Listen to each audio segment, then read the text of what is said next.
Hello everyone, welcome to sqadia.com. This is Dr. Sana Khan with the General Surgery course. We'll be talking about important chronic liver conditions which are medically and surgically important.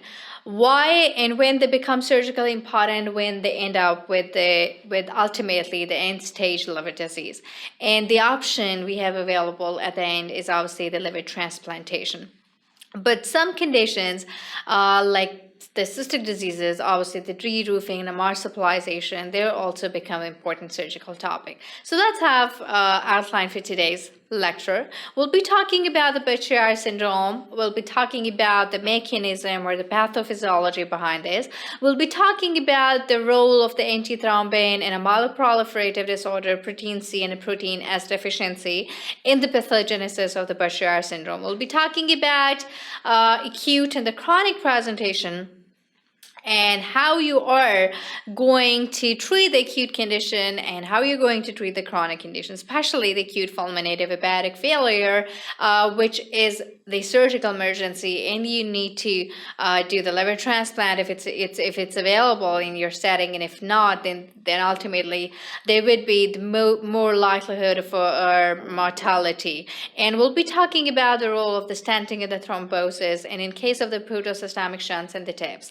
We'll be talking about the primary Sclerosing Cholangitis, which is a chronic fibrosing phenomena, and it has got association with ulcerative colitis. And we'll be talking the role of the primary Sclerosing Cholangitis and the development of the cholangiocarcinoma. Then we'll be talking about the treatment, and we'll be talking about ultimate treatment, which is about the liver transplantation. Another important chronic liver condition which needs to be discussed in today's lecture is about the Chiari disease.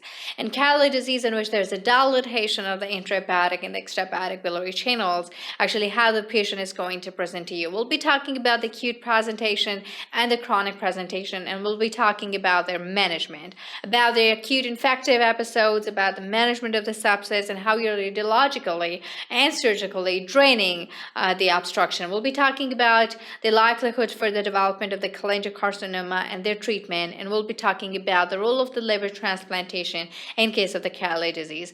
Then at the end, we'll be talking about the cystic diseases, the simple cystic diseases, the solitary lesions, and we'll be talking about the adult polycystic liver disease, which has got association with the adult chronic polycystic kidney disease.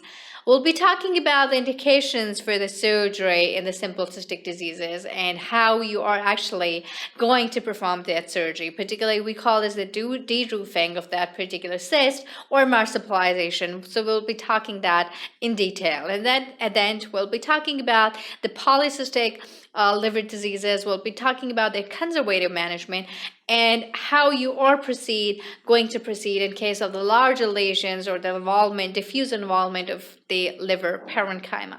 So we have got the lectures on our site, which is sqadia.com. You can go there, get access, and enjoy our lectures, not only related to the general surgery course, but the other courses as well. For the detailed lecture, keep watching sqadia.com.